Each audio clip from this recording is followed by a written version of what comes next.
All right. So this is another conversation in the Zeal space where we're gonna talk about like contract and legal ops related like issues and challenges that large enterprise companies face within their like in-house counsels. And with that, I we're gonna talk about like an issue that is sort of like popping up right now like a lot, which is like the transition of the legal department in becoming the lean um, legal department with new technologies popping up with a lot of agentics AI and a lot of like contract intelligence happening in the legal space, sort of like the composition of legal things is changing a little bit. And for that conversation, I have two very important people in the space, which I'm glad to have here. I'm joined, first of all, by Matthew Solé, which is the founder and CEO of Zeal. I mean, if you're here, you know Zeal, hopefully.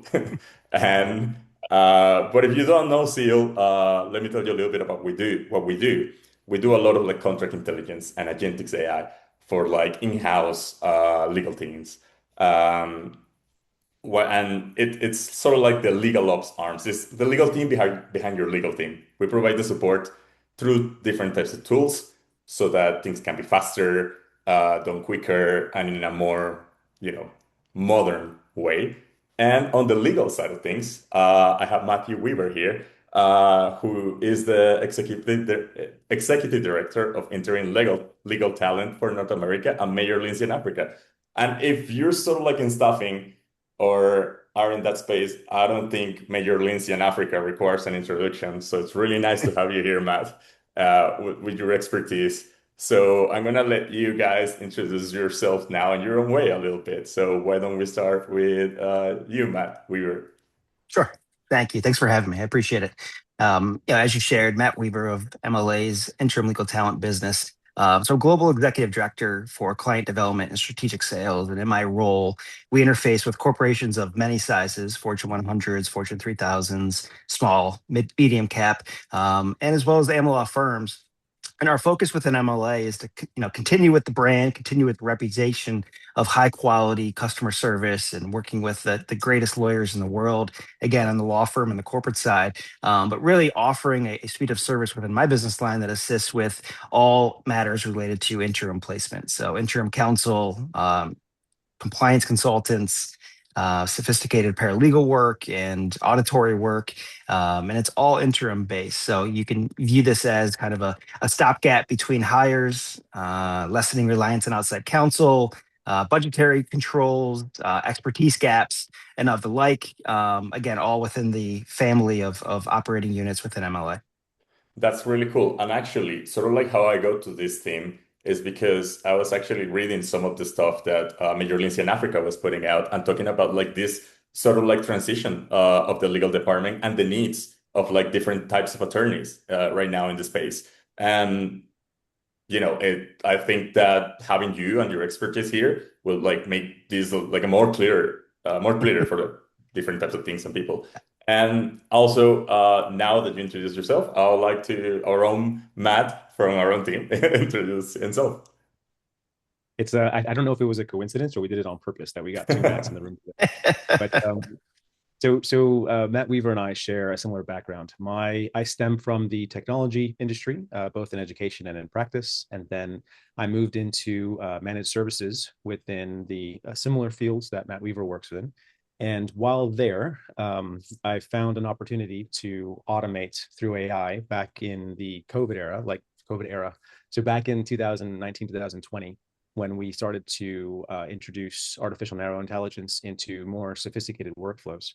And since then, thankfully, the technology has evolved at a pace where we can now align what we do with very practical problem solving for customers that Major Lindsey and Zeal both serve.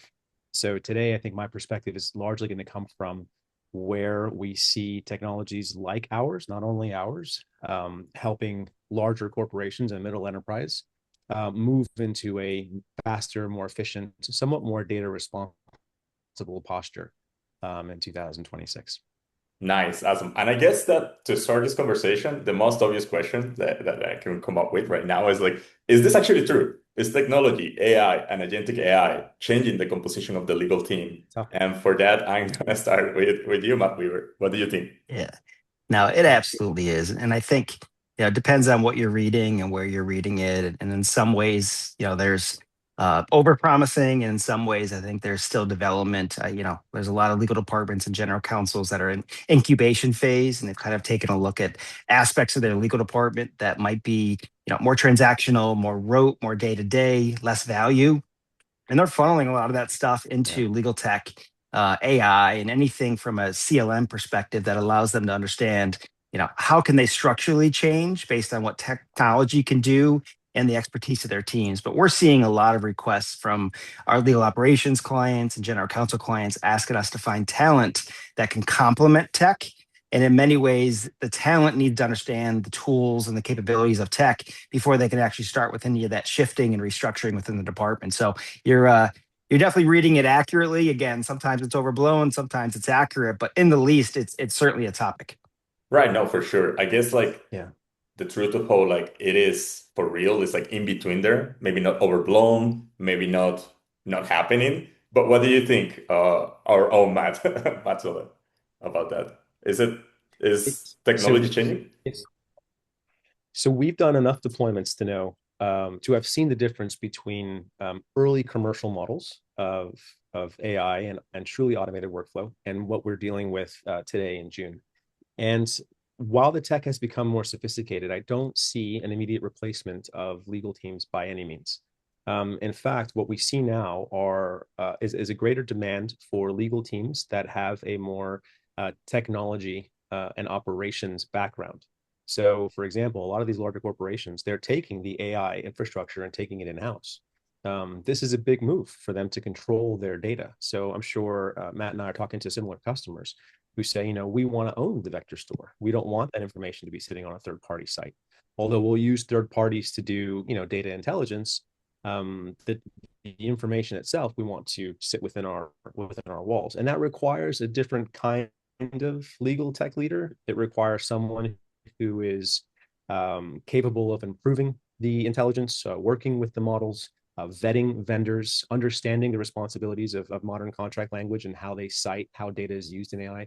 So I think the tech is progressing. Obviously, we believe in it, but the tech as it moves forward, I don't think it's at the point yet where it moves beyond people.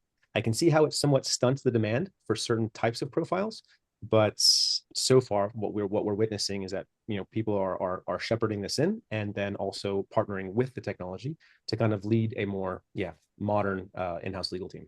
From your perspective, since in this change, how do technology and talent from the legal side of things actually converge the best, like right Yeah. now? So it's funny, I'm thinking about this conversation. I was trying to think of some use cases from, let's say, 5 to 10 years ago and how they changed to today. We had a life sciences company in, roughly 2014 come to us and say, we're going about an acquisition. And before we take on the company we're acquiring and all of their contracts, we need to get our house in order, and we promise you it's not right now. And we met with them and sat down and did a proposal and basically came to the conclusion that we would staff them with a lawyer very talented in transactional matters and contracts lifecycle management. But at that time, that meant Excel files and cloud and my documents and various drives within the organization. And I kid you not, they ended up hiring one attorney and two paralegals. They were in a conference room. I think I visited that conference room with Dunkin' Donuts 6 times. And these folks were working 12 hours a day for 6 months, organizing, Yeah. well, actually locating before they could even organize, locating all the contracts, organizing all the contracts, and putting them into, again, virtual drives to make sure that when they added the acquired company's contracts, they had a system and a method for it because they hadn't to date. So that, again, 3 professionals, one attorney, two paralegals in 6 months using Excel. Fast forward to today, we've had clients come to us with very similar requests, near identical requests, and they're working with an organization like Zeal to make sure that they have the tech that can do the work. And it really, at this point, takes one experienced legal professional. It doesn't matter if they have a JD or they're a paralegal or they're a contracts management professional, JD or not. That individual has the hard skills to be able to quickly get into this mess of an organizational contract structure and organize it in certainly in weeks and sometimes in days, depending on the number of contracts, and then simply take on the bevy of the acquired company's contracts, and it's over in, again, 2, 3, 4, 5 weeks. And from our end, we like the big projects. But now they've turned into like little projects, like lawyer in the loop projects. And I think that is fascinating. It speeds things up. There's certainly immense cost savings. And from our end, it's forced us to kind of take a look at how we could provide value to our clients. And a lot of it is understanding the work that you all do so that we can vet the attorney talent or the paralegal talent that have the hard skills to be able to quickly embed into a project and wrap this thing up in weeks versus, again, back to 2014, where it took, kid you not, 3 people in 6 months and a lot of caffeine.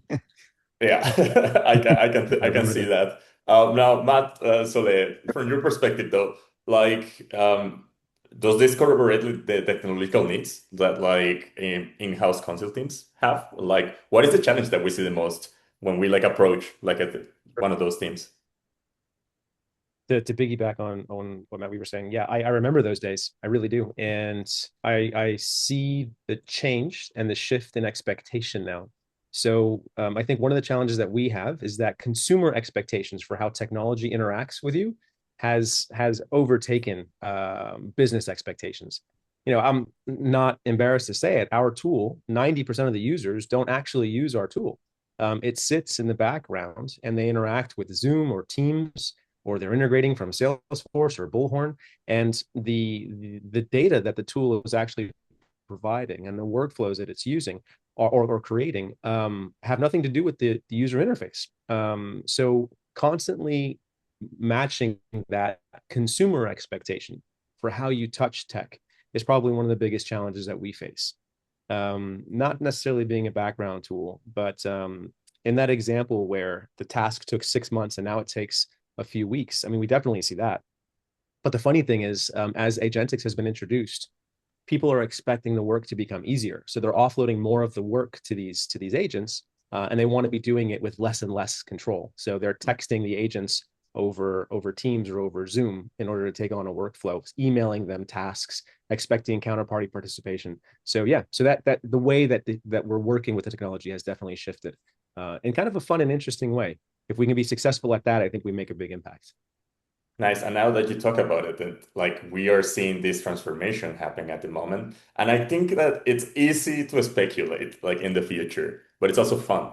So with that said, what do you think that I'm going to ask both of you, like, what does the ideal legal department in terms of like this conversion between legal talent and technology would look like in a few years? So in our perspective, we don't see legal teams that are very robust, and that has been the case since 2014. So oftentimes these are like firefighters, and they're resource constrained. So it's one general counsel with a small team of deputy or associate or sophisticated paralegals managing $1 billion plus in business. So from our perspective, we're enabling that customer. But I'm super curious, Matt, do you see the same thing? Like in your world, are there big teams that are getting smaller, or are they small teams having to do bigger things? Definitely small teams having to do bigger things or getting smaller, having to do bigger things. We just released a legal department benchmarking survey in partnership with the ACC, Association of Corporate Counsel.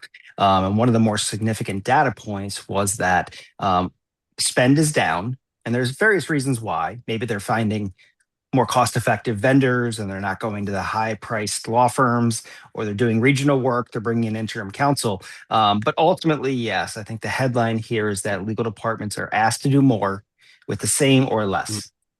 From my end, that's causing them to take a step back. And I believe this is where legal operations professionals are vital to the general counsel's office in partnerships with the C-suite, specifically the CFO, the CTO, the CISO, and understanding like what does the organization need from the legal and compliance department to mitigate risk and enable revenue and innovation. And that's structure over people first. So when you focus on structure, you get the right people on the bus because you understand what the structure needs to look like. And that structure has to consider technology, because it's no longer what are the practice area needs we have and who needs to be on the bus based on their expertise. It's that plus what technologies can best address our business issues, and how can the people complement that structure we've created with the technology we're embedding. So I fully agree. It's kind of a piece of the pie, and some have to go first, and that's certainly structure. Perfect. And I think that's a perfect segue to a question that I have for Matthew Soleil, which is like, is this where like agentic AI comes into play with like that intersection of like talent, but like uh, how we're heading into the future? How does that play out? That's what we hope. I think we've experimented with like generalist models where you have a contract intake model that it's asked to do specific things. And what we have found is that we can get very good at doing very specific things, narrow scopes of work, and then having those scopes of work funnel into a larger like fleet agentic model where we have multiple agents tackling more sophisticated work. But taking the information or taking the work product and then handing that off to the internal team is probably still our most valuable movement. So while we do see a big lift in where the work is being performed, we don't yet see a big change in how the work that's being delivered is being delivered on behalf of the organization by the internal teams. So it's not so futuristic yet. I think maybe in a few years, as trust evolves, we can see more of a shift. But we work in an industry that unfortunately can't always afford to take a risk on the latest technology because there's not really a wide margin of error in legal. Some would say it's zero. So it's not that our industry is slow to adopt. We're just cautious and verify before pushing these tech systems into mainstream. Nice. And with that cautiousness or like taking into consideration how to approach the adoption of technology, I have a question for Weaver. Then taking into consideration these changes, what skills or mindset should like the attorney of the future should have, or how should they adapt to these changes? Yeah. And that's the question right now that's going on in boardrooms, talking about what are the profiles of individuals we're looking to hire, right? What are the profiles of individuals, and what are their soft skills and what are their hard skills? And the soft skills have kind of continued to be, client service and relationship building. Those have always been there for lawyers. But it's kind of grown to that plus, entrepreneurship, business first mindset, innovative mindset, business enabler, revenue enabler, innovation enabler, with the risk mitigation involved. And this is why you're seeing, 2, 3, 4, 5 rounds of interviews when anyone is getting hired nowadays, is because these businesses, to Matt's point, are very, very conscious in terms of cost. Are we going to invest in a hire? Simply adding another mind and another skill set to the piece, and will that fit into the current piece? And that's why we're seeing a lot of business requests for lawyers to embed into different departments across the legal department, because they want to try it out for 3, 6, 9, 12 months, see if it's a match, and then they're making full-time offers because they've had a chance to really work with this person, versus being at the mercy of a 3-round interview process where anyone can get through 3 rounds and look like a best candidate. But are they truly the best candidate? So our contract to hire model, and just simply trying out consultants, is really starting to become a structural aspect of how these departments go about engaging attorneys, is because they really need to know, like, what are their soft skills, and will they come out over 3 or 6 to 9 months, because the hard skills are pretty much known. Right. And Great point. yeah, I read the other day something very controversial that I want to corroborate with both of you, which is this like the end of like the specialist era in that sense, or like the specialist legal is this more like now we're approaching an era where legal talent has to be more of a generalist or know more because they're doing more with less? Does this mean that they have to like sort of like approach their work without a specialization or more like a general understanding with the support of technology? Or is this more like the other way around? Like agentics does the generalist work while the attorney does the specialized work? What both of you think is, we can start with Matt Solet. Oh, I think we've been witnessing like across the board lower spend in in-house legal, but it's clear that in-house legal, I think in the past, going back to the 2014 date, we used to see like this seesaw thing where in-house legal would take on outside counsel type work, where they would try and save on outside counsel spend by hiring attorneys or adopting practices where they could do more of the litigation prep, more of the discovery work. But and sometimes that works. Sometimes it goes in the other direction, where in-house counsel then focuses just on core competency and core governance, and they ship the rest of that work out to outside counsel. I think lately what we've been witnessing is that the in-house counsel has started to create very clear lines between what they are responsible for and what they're comfortable shipping out to outside counsel. And in that way, even though outside counsel spend is lowering, it does seem like specialist activity goes outside and more corporate governance, corporate management stays inside. But that's from our perspective. I'm curious what Weaver thinks. Now we're seeing that as well. I think, from our end, because of the improvement and evolution of technology, the requests that I mentioned 5 minutes ago about the 2014 project in 6 months, we're seeing less of that work because of technology can do it. And the work we're seeing more of are the expertise driven requests: privacy, cybersecurity, product counsel, regulatory counsel, sophisticated real estate and labor and employment lawyers, and much in securities work and corporate work, and much less of the commercial transactional work. We might see sophisticated deal lawyers that might do multi-million dollar, billion-dollar deals, B2B type stuff. But that, run-of-the-mill, day-to-day contract work has really dried up for us. And in a way, that's great because that allows us to focus on what MLA is known for, which is the higher level, sophisticated stuff. So from my end, you're right. Legal departments are doing more with less. But I get back to my structure comment. If they structure themselves properly to address what the business is looking for and the C-suite's looking for, they can be very effective in using tech, using outside counsel, using an ALSP, and controlling costs in a way where it's not understood where we're spending dollars, and they can reduce that cost. And again, credit to legal operations professionals, because they're the ones that I think have really been able to get this on the tracks over the last 5 or 10 years in a way that allows the Office of the General Counsel, the Deputy General Counsel, and really the experts, Chief Compliance Officer, to focus on the work and enabling the business as legal operations professionals kind of clean up the house.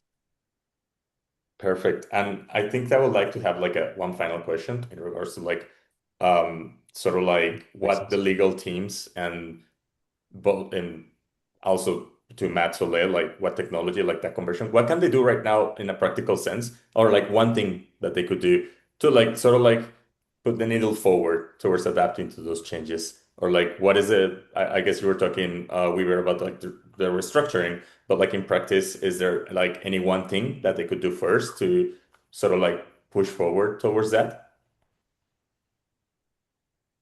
I think education and training helps a ton, right? And Is I'm that not saying they all for me? necessarily need to get an MBA, Yeah. but training and education around AI and technology, soft skills training, mentorship. For me, it's really the lawyers that show up as business professionals are the ones that the C-suite is seeking. The CLO wants those folks around him or her to make sure they're all moving forward in kind of an innovative, entrepreneurial way as risk gets mitigated. So that's what they can do, and it's difficult. It's around the human nature aspect and the soft skills. But there's a lot of training and tools and mentorship programs out there that we're constantly trying to push lawyers to get into, because as much as their skills are valued, who they are as professionals is growing in value. Perfect. And Matt Soler, what do you think? Yeah.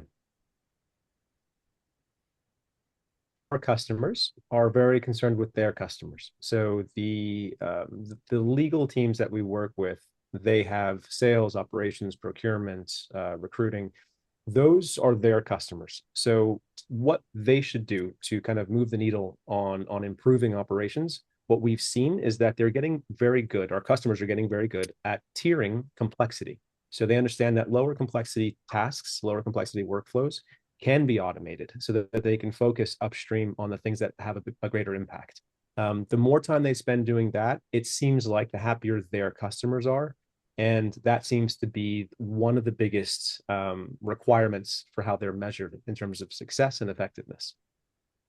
Perfect. No, thanks. And that makes sense. And I like having both of your perspectives here, because I think that we can take away is that the conversation is more nuanced than it is on the extremes of things, and that there is a Sure. lot, like, that both legal professionals and legal departments can do to actually approach these changes.